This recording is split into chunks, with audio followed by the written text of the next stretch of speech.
Musia byť modelky stále extrémne chudé, tak ako volakedy. Je to pravda alebo mýtus? Pravda je taká, že dizajnéri šijú oblečenie vzorovej veľkosti a napríklad v Miláne, v Paríži je to pre modelky, ktoré majú boky, príklad 88-90 cm. Takže ak nie si prirodzene štíhla a nechceš hľadovať, tak skús vyskúšať nejaké iné krajiny, kde môžeš mať kľudne boky 96 alebo 99 cm a je to úplne v poriadku.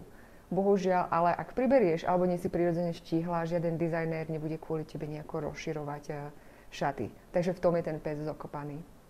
Ak máš krivky, nemusíš vôbec nejako dietovať, ani nejako sa extrémne meniť, len stačí zmeniť pole tvojej pôsobnosti a môže to byť napríklad Istanbul alebo India, alebo aj nejaké komerčné trhy v Európe. Ak už máš možno tých kriviek troška viac, než je obvykle na modeling, môžeš spadať do kategórie plus size model. Napríklad Verona Totová začala v Istanbule, pokračovala Mexikom, potom fotila Viedeň, potom išla do Aten, zase fotila Viedeň, teraz je znova v Mexiku. Takže kočky naozaj, ktoré majú kypré tvary, ale majú krásnu tvár, majú charizmu, odhodlanie niečo so sebou robiť so svojím životom, tak to môžu dosiahnuť ďaleko. Takže toľko od nás, Fame Management, majte sa krásne zatiaľ, čaute.